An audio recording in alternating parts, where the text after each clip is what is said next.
마음에 짐이 있고 부담이 되는, 물론 매번 설교할 때마다 부담되지 않는 설교가 없습니다만, 특별히 오늘 이 사랑에 대한 이야기를 한다는 것이 목사인 저에게도 좀 부담이 된다, 이런 생각을 가지면서 오늘 말씀을 나누게 되었는데, 이웃나라 일본인 그 일본에서 호스피스 전문의로 수고하는 오찌 스위치라고 하는 사람이 있는데, 이 오찌 스위치라고 하는 사람이 쓴 책 가운데 아주 유명한 책이 있습니다. 혹시 여러분들 보셨는지 모르겠지만은 인터넷상에도 많이 이게 소개가 되어지고 있고, 동영상으로도 이 책의 내용에 대한 것들이 소개되어지고 있습니다. 바로 이게 죽을 때 후회하게 되는 25가지라는 제목의 글입니다. 이 책의 내용을 보면은 이 스위치라고 하는 의사가 정신과 의사죠, 한마디로 말하면은. 그리고 또 호스피스 전문의 때문에 생명의 임종에 앞둔 그런 분들을 대상으로 해서 한 1000여 명 정도 인터뷰를 했어요. 그리고 그 1000여 명 정도를 인터뷰를 해가지고 그들이 공통적으로 가장 많이 후회한다고 고백하는 25가지를 그 책에서 언급을 하고 있습니다. 그 중에 몇 가지만 제가 소개를 해드리겠습니다. 건강을 소중하게 여기지 않은 것, 자신이 하고 싶었던 것을 하지 않았던 것, 꿈을 이루지 못한 것, 악행에 손을 적신 것, 감정에 휘둘린 일생을 보낸 것, 다른 사람들에게 관대하게 대하지 못했던 것, 또 만나고 싶은 사람 만나지 못했던 것, 생과 사의 문제를 넘어서지 못했던 것, 신의 존재를 몰랐던 것, 사랑하는 사람에게 고맙다고 전하지 못한 것, 기억에 남는 사랑을 하지 못한 것, 등등을 해서 25가지. 이분이 이제 세상을 떠나는 많은 사람들이 후회한다 라고 하는 그 공통적인 것을 이렇게 축약을 해서 25가지로 요약을 했어요. 저는 이거 책을 보면서 느낀 것 중에 하나가, 제 가슴에 가장 많이 찔림이 되어졌던 것이 뭐냐면, 와닿는 것은 바로 사랑하지 못한 것. 좀 더 사랑할 수 있었는데 라고 하는 생각이 제 마음에 왔습니다. 물론 다른 것들도 다 공감이 가는 그런 주제들이죠. 그런데 사랑하지 못한 것이 가장 후회가 된다라고 하는 생각이 저 자신에게도 들었고, 어쩌면 많은 사람들이 공감할 수 있는 그런 주제가 아닐까, 이런 생각을 가져봤습니다. 어느 분이 그런 이야기를 했습니다. 사랑 아닌 것은 모두 후회로 남습니다. 남때 모두 통한으로 남습니다. 우리의 호흡이 넘어가는 순간 가장 후회할 일은 바로 사랑하지 못한 것입니다. 사랑만이 영원한 열매로, 영원한 생명으로 남습니다 라고 어떤 분이 고백을 했어요. 맞는 이야기 같습니다. 오늘 본문 말씀에서도 우리가 느끼고 있는 것이 무엇이냐면, 예수님을 통해서 우리에게 주시고자 하는 오늘 본문의 메시지도 바로 그런 거예요. 사랑하는 것이 진실이다. 사랑만이 남는 것이다 라고 하는 걸 우리에게 가르쳐주고 있는 것입니다. 예루살렘은 절기 때가 되면 많은 사람들이 모여듭니다. 유대인들은 몇몇 큰 절기들이 있습니다. 그 절기 때가 되면 유대의 남자들은 전부 다 그 절기를 지키기 위해서 예루살렘에 모여야 돼요. 그리고 수많은 사람들이 해외로 나가 있습니다. 디아스포라라고 그랬죠. 그들도 역시 절기가 되면 하나의 순례의 길인 순례자가 되어서 다 예루살렘으로 모여드는 거예요. 그러니까 이 절기가 되면 예루살렘 성 안에는 수백만 명의 사람들이 북적거릴 수밖에 없습니다. 인산인해를 이루게 되는 것이죠. 예수님도 제자들과 더불어서 절기 때가 되면 항상 예루살렘에 올라가셨습니다. 어쩌면 유대인이었기 때문에 당연히 절기를 지켜야 된다는 그 마음도 있었겠지만, 중요한 것은 뭐냐면 예수님은 복음을 전하기 위해서였습니다. 절기 때가 어떻게 보면 예수님의 자기 자신을 드러내는 것이 가장 좋은 기회였죠. 많은 사람들 앞에서 그가 하나님의 아들 되심을 증거하고 복음을 전하는 것, 그것이 용이했으리라고 생각이 듭니다. 요한복음 8장에 보면은 예수님께서 나는 세상의 빛이다 라고 하는 선언적인 말씀이 기록이 되어 있습니다. 그러면 언제 예수님께서 나는 세상의 빛이라고 말씀을 하셨느냐라고 했을 때 그것은 바로 장막절이라고 하는 절기 말미에 한 것입니다. 우리가 이 장막절 절기가 되면은 예루살렘 사람들은 그 예루살렘 안에 여인의 뜰이라고 있는데 그 여인의 뜰이라고 하는 곳에 놓여 있는 헌금함이 있습니다. 그 헌금함이 있는 곳에서 지금 많은 사람들이 절기를 지키기 위해서 예루살렘에 모였기 때문에 사람들이 다 볼 수 있는 것이죠. 더군다나 헌금함이 같이 있으니까 그곳에서 지금 주님께서 나는 세상의 빛이다 라고 선언을 하신 것입니다. 근데 이 장막절의 특징이 있는데 그것이 무엇이냐면 이 여인의 뜰에는 4개의 대형 금초대가 놓인다는 것입니다. 그래서 이 절기를 지키게 될 때 한 주간 동안 계속해서 진행이 되는 거거든요. 그래서 한 주간 동안 4구탱이 금초대가 있는데 거기에다가 불을 밝히는 것입니다. 그래서 불을 계속해서 키워놓고 있는 거죠. 그 의미가 있습니다. 그것은 뭐냐면 이스라엘 백성들이 애굽에서 나와서 광야길을 가게 될 때 하나님께서 보호하심과 인도하심을 기억하기 위한 것이에요. 여러분 잘 아시는 것처럼 광야길을 갈 때 이스라엘 백성들을 하나님이 지키시는데 불기둥으로, 저녁에는 낮에는 구름기둥으로 그를 보호하셨단 말이죠. 그래서 하나님의 보호하심과 인도하심을 기억하기 위해서 바로 이와 같이 4구팅에다가 대형 금초대에 촛불을 키워놓고 밝히고 있는 것입니다. 그러니까 이 불빛을 예루살렘 안에서 그 도성에 있는 사람들은 다 볼 수가 있는 거예요. 오늘날과 같이 이런 네온이 있는 것도 아니기 때문에 환히 그 불빛을 보게 되지요. 그래서 이 금초대가 불이 밝혀지게 되면은 이스라엘 백성들은 너나 할 것 없이 하나님의 은혜를 기뻐하면서 축제를 벌이게 되는 것입니다. 그래서 이 축제 기간 동안엔 여기저기서 먹고 마시고 춤을 추며 즐겁게 일주일 동안을 지내는 것이죠. 그러다가 일주일이 다 되면, 즉 이 절기의 후반기가 되게 되면은 마치 그 올림픽에 성화의 불이 꺼지지 않습니까? 폐회식 때 그 올림픽 성화에 그 불이 꺼지는 것처럼 역시 이 장막절에 그 촛불들도 불이 하나둘씩 사그라들고 꺼지게 됩니다. 지금까지 세상을 비추고 있었는데 불이 꺼지게 되니까 깜깜하게 되는 거지요. 많은 사람들이 숨을 죽이고 그 불빛이 꺼지는 것을 보고 있어요. 그때 예수님이 일어나신 거예요. 그리고 말씀하면 내가 세상의 빛이다. 한번 상상을 해보십시오. 수많은 사람들이 예수님에게 집중할 수밖에 없었을 것입니다. 예수님은 이와 같이 절기를 이용하셔서 그 절기 때마다 예루살렘에 올라가셨고 그것을 복음을 전할 수 있는 기회로 삼았다는 것입니다. 오늘 여기 본문도 마찬가지입니다.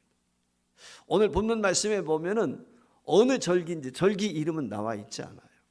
그러나 분명한 사실은 오늘 요한복음 5장 1절 말씀에 보면 절기를 지내고 그 절기에 예루살렘에 올라가셨다가 내려오시면서 베데스다라고 하는 연못이 있는 곳을 들리게 된 것입니다. 자, 여러분들 베데스다가 어떤 것인지 아시죠? 자비의 집, 흔히 그렇게 이야기를 하는데 이 베데스다라고 하는 것은 한마디로 은혜가 있는 곳이에요. 연못이 있는데 이 연못에서 물이 동할 때가 있다는 거예요. 그 물이 동할 때 병든 사람이 맨 먼저 뛰어들어가게 되면 어떤 병에 걸렸든지 낫게 된다는 그런 속설이 있는 것입니다.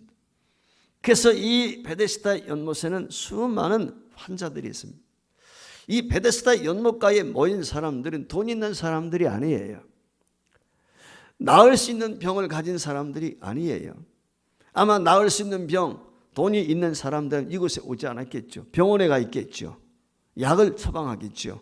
근데 이곳은 병원에 갈 수도 없고 간다 할지라도 낫지 않는, 약을 먹어도 낫지 않는 불치의 병 환자들, 어떻게 보면 버림받은 사람과 동일한 그런 사람들이 모인 것입니다. 그곳에 주님이 가신 거예요. 그리고 그곳에서 어떤 환자를 만나게 되냐면 38년 동안 이와 같이 자리 보존하고 있는 불치의 병을 앓고 있는 사람을 만나게 된 것입니다. 그리고 그 사람을 고쳐주었어요. 치료해 주었다는 것입니다. 이 사람이 치료받고 난 후에 오늘 여기 본문 말씀에 보면 그 치유된 사건을 통한 여러 가지 변론이 오늘 여기 전개되어지고 있는 것입니다. 오늘 38년 동안 병중에 있던 이 사람이 고침받았다는 이 사건을 통해서 예수님께서 우리에게 전해주고자 하는 메시지, 복음의 핵심이 무엇이냐, 이것을 우리가 이 아침에 이해하고자 하는 것입니다. 자, 예수님께서 내가 이런 능력이 있는 사람이다, 내가 이와 같이 병자를 고칠 수 있다, 많은 사람들이 인정을 받고 내가 어떤 사람인가 하는 것을 보여주기 위한 것이 아닙니다. 주님의 한마디 한마디는 하나님의 일, 주님께서 행하신 모든 일정을 보면 그것은 임의대로 살지 않았어요. 하나님이 정하신 타임테이블에 의해서 그분의 모든 일거수일투족이 진행이 되었습니다. 갈라디아서 4장 4절 말씀에 보면 예수님이 여자에게 나셨는데 때가 참해, 그러니까 주님이 이 땅에 오실 때에도 임으로 오신 게 아니고 하나님이 보시는 그때에 오신 거예요. 오늘 여기 복음을 전하는 것도 그렇고 베데스다 연못에 가는 것도 그렇고 모든 것이 하나님의 때에 맞춰져 있는 것입니다. 그 때에 맞추어서 주님이 발걸음을 옮기셨는데 주님의 말씀 한마디, 그의 행위 하나, 발걸음 한마디 하나는 모든 것이 의미가 있단 말이에요. 무의미한 것이 아니에요. 그의 삶 자체는 의미 있는 행위였습니다. 그러면 주님이 오늘 여기 본문에서 우리에게 전하고자 하는 핵심은 무엇이냐? 그것은 사랑이라고 하는 것입니다. 사랑으로 행하지 않는 것은 의미가 없다는 거예요. 사랑으로 행하지 않는 건 다 헛되다는 거예요. 사랑으로 하는 것만이 진실이라는 거예요. 이걸 오늘 주님이 말씀하고자 하는 거예요. 자, 여러분 한번 생각해 보세요. 이 순풍병자 고침을 받고 자리를 들고 일어나 예루살렘으로 들어갑니다. 이 사람이 조금 전까지만 해도 자리를 보존하고 누워있던 환자였습니다. 그런데 이 사람이 벌떡 일어나가지고 자기가 깔고 있던 방석을 둘둘 말아가지고 그것을 들고 지금 걸어가고 있는 것입니다. 자, 여러분 한번 상상을 해보십시오. 내가 알지 못했던 사람이라 할지라도 그 사람이 내가 좀 아는 사람이라 하면 어떨 것 같아요? 더군다나 더 말할 필요가 없죠. 죽을 수밖에 없는 사람이에요. 버림받은 사람이에요. 근데 이 사람이 고침받았단 말이에요. 그러면 박수 치면서 말이죠, 축한다고, 당신 병 낫게 되어서 진짜 다행이라고 말이지, 예수님 만난 것 진짜 행운이라고 막 이러면서 축하해야 되지 않겠어요? 근데 오늘 성경 말씀에 보면요, 그게 아니에요. 야, 너 오늘이 무슨 날인 줄 알아? 오늘 안식일이야. 너 왜 안식일 날인데 너 자리 걷어가지고 들고 가고 있어? 시비 걸고 있는 것입니다. 옳지 않다는 거예요. 그 후에 이 사람이 예루살렘 안에 들어가가지고 많은 사람들을 만나게 되겠지요. 그때 그 사람들이 다 이구동성으로 지적하는 것이 누구 하나 다 마찬가지다. 너야 안식일 날인데 너 누가 이렇게 하라고 그랬어? 근데 그때 마침 예수님을 만난 거예요. 그 예수님께서 이 고침받은 사람에게 그렇게 이야기합니다. 내가 다시는 그와 같은 병에 걸리지 않도록 죄를 짓지 마라. 그러니까 이 사람이 38년 동안 병으로 고생한 원인은 죄 때문인 거죠. 그러니까 예수님을 만나서 내가 죄 짓지 말라라고 하는 이 말의 의미는 사죄의 은총을 지금 경험한 거예요. 구원받은 것입니다. 한마디로 말하면. 그러니까 이 사람이 그 예수님을 만난 후에 나로 하여금 자리를 들고 걸어가라 말씀하신 분이 예수님이다 라고 하는 걸 선전하게 된 거죠. 그러니까 어떻게 됩니까? 16절 이하에 보면은 예수님을 비방합니다. 예수님에게 시비를 겁니다. 이게 오늘 본문이거든요. 여러분, 예수님께서는 복음서에 보면 여러 번 안식일에 병자들을 고치셨습니다. 마가복음 3장 1절 이하에 보면은 손 마른 사람을 고치거든요. 손 마른 사람이란 말의 의미는 뭐예요? 한마디로 말하면 풍에 걸린 거예요. 뇌졸중에 걸렸든지 반신불수가 된 거죠. 그러니까 몸이 불구인 것이죠. 해당에 들어가셨어요. 성경을 읽고 말씀을 나누다가 그 해당에 많은 사람들이 있는데 그 손 마른 사람을 만났어요.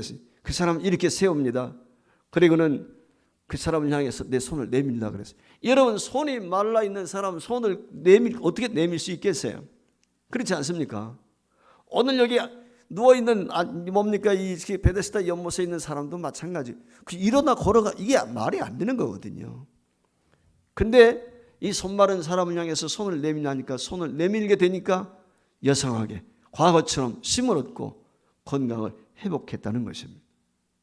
그런가 하면 요한복음 9장에도 보면 전체가 무엇으로 되어 있느냐면은 소경에 대한 이야기. 길 가다가 예수님이 소경 만났어요.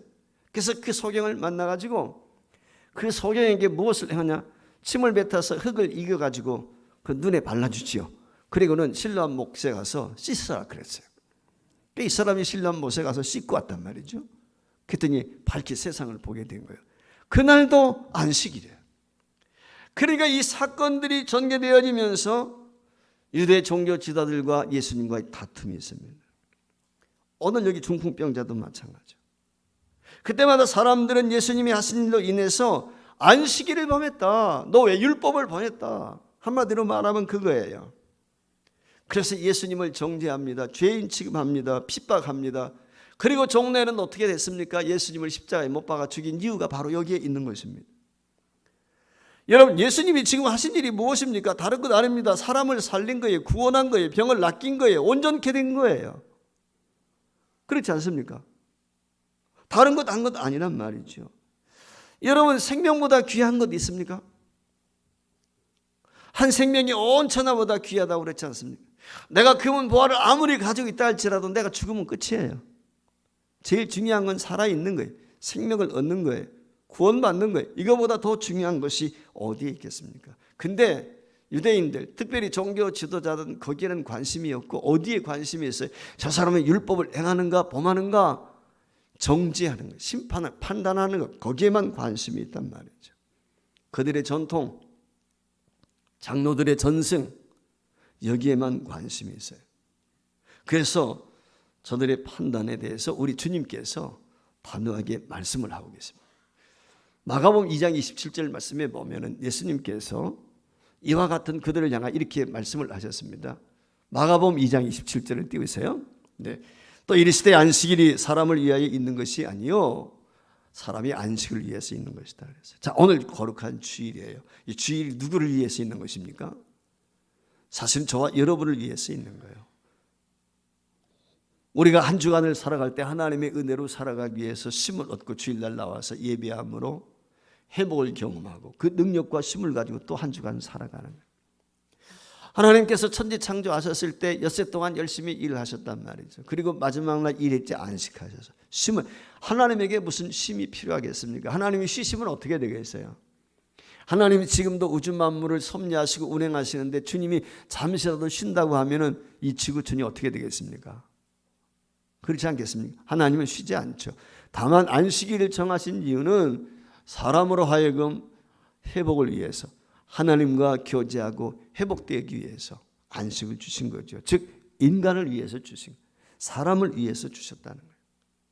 안식일 자체가 중요한 게 아니라 사람이 더 중요한 거예요. 이걸 우리가 명심해야 돼요. 마가복음 3장 4절 말씀에 보면은 예수님께서 이렇게 이야기합니다. 그들에게 이르시되 안식일에 선을 행하는 것과 악을 행하는 것, 생명을 구하는 것과 죽이는 것 어느 것이 옳으냐 그랬어요. 살려야죠, 당연히. 선을 행해야 되죠. 구제할 일 있으면 해야 되는 것입니다. 그러면서 마태복음 12장 7절 말씀에 보면 예수님이 이와 같이 나는 자비를 원하고 제사를 원하지 아니하노라 뜻을 너희가 알았더라면 무죄한 자를 정죄하지 아니하셨습니까? 누구를 정죄했습니까? 예수님을 십자가에 못 박아 죽이지 않았습니까? 오늘 우리가 중요하게 여기는 것 본질이 무엇이냐? 우리가 신앙생활하게 될 때 진짜 중요한 게 무엇일까? 우리 기독교의 본질이 무엇인가? 이걸 분명히 이해하고 있어야 돼요. 그게 무엇이냐면 자비라는 것입니다. 사랑이라는 것입니다. 기독교는 사랑이라는 건 다 알잖아요. 사랑이 없으면 기독교가 아니에요. 그래서 제일 중요한 게 사랑입니다. 따라서 사랑으로 하지 않는 것은 하나님 앞에 무익합니다. 아무런 유익이 없습니다. 자기 자신에게도 의미가 없습니다. 우리가 이 점을 기억해야 돼요. 오늘 우리가 하나님을 예배합니다. 그 예배의 중심에는 무엇이 있어야 돼요? 사랑이에요. 사랑. 여기 사랑에 내재되어 있지 않는 예배는 종교인 거죠. 사랑이 내어져 있지 않는 기도는 주술인 거예요. 사랑과 고백이 내재되어 있지 않는 찬양은 그냥 노래인 거예요. 우리가 이 점을 명심을 해야 돼요. 오늘 여기 본문에 대해서 이 절기가 어떤 절기인지 설명이 되어 있지 않기 때문에 학자들 간에는 이것이 장막절이었을 것이다, 혹은 유월절이었을 것이다 라고는 이야기들이 있습니다. 그러나 대체적으로 많은 학자들이 이야기할 때 이것은 유월절 절기를 때였을 것이다 라고 이야기합니다. 그 이유가 있는데, 이유가 뭐냐면 요한복음 2장 13절 말씀에 보면 첫 번째 유월절 맞이했을 때 예수님이 예루살렘 성전에 들어가셔서 성전을 정화시켰어요. 비둘기 팔고 돈 바꾸는 사람들 그들을 쫓아내고 그릇 같은 행동을 하셨어요. 그리고 6장에 가게 되면 또 유월절 절기에 대한 이야기가 나와요. 그리고 오늘 여기 보는 5장에 나오는 이 유월절 절기는 바로 6장에 나오는 유월절과 2장에 나오는 유월절 중간에 있는 말씀이라고 보여지는 것입니다. 그래서 예수님의 공생애가 3년이지 않습니까? 그러니까 3년이란 말은 유월절을 3번을 지키게 되는 것이죠. 그러니까 오늘 본문 말씀은 유월절 두 번째 절기 가운데 행한 것이다 라고 이야기할 수 있어요. 잘 아시는 것처럼 유월절 절기가 무엇입니까? 이스라엘 백성들에게는 애굽의 노예로부터 해방된 날이에요. 사망의 그늘에서 벗어난 날입니다. 가장 감격 있고 기쁜 날입니다. 이스라엘 백성들이 애굽에서 나오게 될 때 어떤 과정을 겪게 되죠? 마지막 날 저녁 10가지 재앙을 내리게 될 때 마지막 재앙이 내리게 되는데 그것이 장자의 죽음 아닙니까? 그 장자의 죽음이 있기 전에 하나님께서 이스라엘 백성들에게 모세를 통해서 명하신 것이 뭐냐면 양새끼를 잡아가지고 문설주의 피를 바르는 거예요. 그래야면 죽음의 사자가 그 저녁에 애굽 전역을 돌아다니게 될 터인데, 그때 그 피를 바른 문설주와 인방에 피 바른 것을 보게 되면 죽음의 사자가 그 집에 들어가서 장자를 멸하고 초태생을 멸하는데 그들을 멸하지 않고 뛰어넘어갈 것이다. 유월절에만 넘었다 그 말, 뛰어넘었다 그 말이죠. 그래서 이스라엘 백성들이 죽음을 면했어요. 그리고 하나님이 명하신 것이 무엇이냐면 그 잡은 양의 고기를 먹는 거예요. 그들이 그것을 먹고 그리고 더 나아가서 이웃과 나누고, 그리고 날이 밝자마자 이제는 그들이 출애굽을 하는 것이죠. 애굽을 탈출합니다. 즉 구원받은 것입니다. 노예 생활에서 사망에서 해방을 받은 것입니다.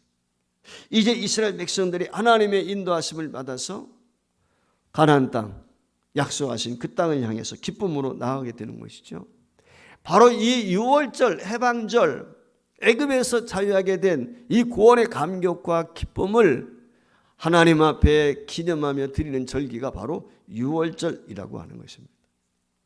오늘 우리가 하나님 앞에 예배하게 될 때 이 구원의 감격과 기쁨이 있어야 돼요. 이 유월절에 대한 의미, 내가 죄에서 자유함을 얻게 되었다, 세상 가운데 건짐을 받고 하나님의 거룩한 백성이 되었다, 인침을 받았다, 하나님 나라의 상속자가 되었다, 구원받았다는 것이 얼마나 귀한 것인지. 중요한 것은 구원의 감격과 진심이 있어야 돼. 근데 진정으로 오늘 우리가 구원의 감격과 기쁨을 가지고 하나님 앞에 예배하게 될 때 그 핵심이 뭐냐면 사랑의 고백이 있어야 되는 거예요. 사랑이 없으면 안 돼요. 신앙인에게 삶에 있어서 가장 중요한 게 뭐냐면 사랑으로 행하는 것입니다. 사랑이 있어야 되는 거죠. 삶 자체가 사랑해야 되는 거예요. 여러분 잘 아시는 누가복음 15장에 보면은 선한 사마리아 사람 비유가 있지 않습니까? 여리고성을 지나가다가 한 사람이 강도를 만났어요. 죽지는 않았어요. 고반 죽어가고 있는 거예요. 가진 거 다 뺏겼어요. 피투성이가 되어가지고 지금 죽어 신음하고 있습니다. 근데 마침 그 현장을 제사장이 지나가고 있습니다. 그런데 그는 외면하고 갔다는 것입니다. 조금 후에 레위인이 옵니다. 신음소리 들었습니다. 살려달라는 부르짖음 들었습니다. 그런데 외면하고 지나갔다는 거예요. 그래서 세 번째 사람이 지나갑니다. 이스라엘 사람들이 개 취급하는 사람, 이스라엘 사람들이 상종하지 않는 사마리아 사람, 그 사람이 지나가다가 그 신음소리를 듣고 그를 구해냈다는 것입니다. 이것이 이웃이라는 거예요. 사랑이라는 거예요. 그 교훈을 우리에게 주는 건 다른 거 아니에요. 사랑해야 된다는 거예요. 이걸 하고자 하는 거예요, 주님. 말씀을 준비하면서 저 자신이 회개했습니다. 저 자신을 돌아봤습니다. 지난 40여 년 동안 수많은 설교했습니다. 수만 명 설교를 했죠. 그때마다 그런 생각이 들더라고요. 내가 어떤 마음의 자세로 설교를 했지. 정말 하나님을 사랑하는 마음 때문에 내가 설교를 준비했고 복음을 전했는가? 교회를 사랑하고 성도를 사랑하는 마음으로 했는가? 하나님께서 제게 질문하는 것이 그것이었습니다. 내가 진짜 사랑으로 했니? 일찍이 티베리아 호숫가에서 고기잡이하고 있는 베드로에게 나타나신 주님께서 그렇게 묻습니다. 내가 날 사랑하느냐? 내가 날 사랑하니? 3번씩이나 질문해요. 주님이 제게 오셔서 하시는 말씀이 내가 사랑으로 지난 세월 동안 사역했니? 천사의 말은 한다 할지라도 산을 옮길 만한 믿음이 있다 할지라도 사랑이 없으면 아무 의미가 없어요. 내가 장로의 직분을 감당한다 할지라도 권사의 직분을 감당할지라도 어떤 봉사, 어떤 헌신이 있다 할지라도 여러분의 찬양 중에 사랑의 고백이 없으면 가식이요. 종교인인 것입니다. 우상숭배인 것입니다. 중요한 건 사랑입니다. 가정의 달 5월달 보냅니다. 여러분이 사랑으로 하셨습니까?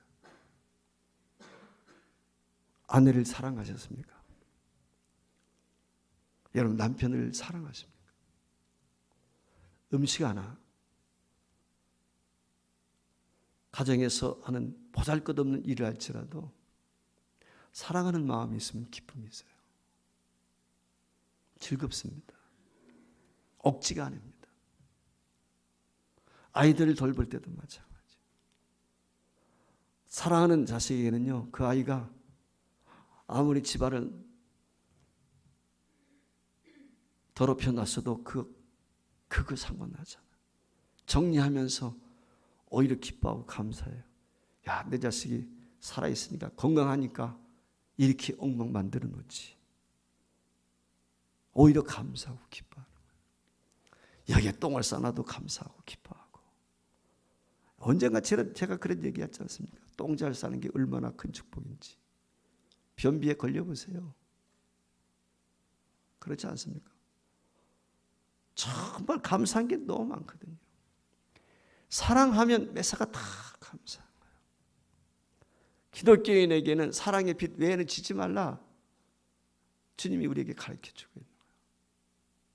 여러분의 헌신, 여러분의 봉사, 여러분의 예배, 여러분의 찬양, 여러분의 기도, 여러분의 전도, 사랑이 없으면 아무것도 아닙니다. 그 형식에 불과합니다. 핵심은 사랑입니다. 주님이 저와 여러분에게 요구하시는 것은 바로 이것입니다. 수많은 사람들이 6월절을 축하하며 축제를 벌입니다. 그 안에 하나님에 대한 사랑이 없습니다. 그러니까 38년 동안 병석에서 신음했던 그가 걷는 모습을 보며 함께 기뻐 뛰고 함께 축하하고 함께 진짜 즐거워야 될 것은 여기에 있는데 오히려 그를 정죄합니다. 그리고 그를 낫게 한 예수님을 심판합니다. 은혜가 없으면 그렇습니다. 하나님의 사랑이 없으면 교회도 똑같습니다. 이것저것 트집을 잡습니다. 문제 제기를 합니다. 그러나 사랑의 눈으로 보면 모든 것이 좋습니다. 어린 나이가 됐든 나이가 많은 사람이 됐든 여러분과 함께 예배할 수 있다는 것만이 저에게는 감격이요 기쁨이요. 잘났느냐 못났느냐 가졌느냐 못 가졌느냐 그건 상관이 없어요. 중요한 것은 구원의 감격이 있는가, 하나님의 자녀인가, 인침받은 주의 성도인가, 그것만이 눈에 들어오는 거예요. 여기에 관심이 있어야 돼. 여기에 머물러야 돼. 단지 예배, 단지 찬양, 단지 기도가 아닙니다. 그 중심은 사랑이어야 됩니다. 모든 사랑은 꽃을 피우고 열매 맺게 돼 있습니다. 제가 지난 금요일 날 미가서 6장 이하에 있는 말씀을 강조했어요. 하나님이 원하시는 것이 무엇이라고 그랬습니까? 6장 8절 말씀에 보면 이렇게 성경이 우리에게 말씀하고 있습니다. 사람아, 주께서 선한 것이 무엇임을 내게 보이셨나니 여호와께서 내게 구하시는 것은 오직 정의를 행하며 인자를 사랑하며 겸손하게 내 하나님과 함께 행하는 것이 아니냐. 핵심은 사랑이에요. 사랑. 천천히 무슨 재물을, 향유를 주님이 기뻐하시는 건 아니에요. 여러분, 야고보 장로님을 통해서 우리에게 주시는 교훈이 무엇입니까? 야고보서 2장 14절 이하에 보면은 분명히 우리에게 어떻게 실천하는 것이 진정한 경건인지를 가르쳐주고 있지 않습니까? 내 형제들아, 만일 사람이 믿음이 있노라고 행함이 없으면 무슨 유익이 있으리요? 그 믿음이 능히 자기를 구원하겠느냐? 만일 형제나 자매가 헐벗고 일용할 양식이 없는데 너희 중에 누구든지 그에게 평안히 가라, 덥게 하라, 배부르게 하라 하며 그 몸에 쓸 것을 주지 아니하면 무슨 유익이 있으리요? 이와 같이 행함이 없는 믿음은 그 자체가 죽은 것이다. 즉 사랑이 없으면 말로는 얼마든지 할 수 있단 말이죠. 행함이 있는 믿음이라는 것은 다른 믿음이 아니고 사랑 실천이에요. 사랑 실천. 이제 우리가 볼 수 있어야 하는 것이 있습니다. 내가 드린 예배, 내가 드린 기도, 내가 드린 헌물, 내가 드린 찬양, 내가 드린 봉사, 내가 행하고 있는 이 전도, 내가 섬기고 있는 가정, 그것이 배우자가 되었던 부모와 형제가 되었던 거기에 사랑이 있는가? 주님이 보시는 거예요. 거기에 사랑이 담겨져 있는가? 주님은 다른 것 보시지 않아요. 그것이 멋지게 포장이 되어 있느냐? 형식을 잘 갖췄느냐? 그게 핵심이 아니라 그 본질은 사랑이 있는가? 주님 보시는 거예요. 그 안에 예수님의 마음이 있는가? 가정의 달 보내면서 사랑이 제일입니다. 사랑합시다. 그리고 사랑으로 주의 몸된 교회에 헌신합시다. 그리고 사랑으로 복음을 전합시다. 왜냐하면 하나님이 가장 기뻐하시는 것이 사랑이기 때문에.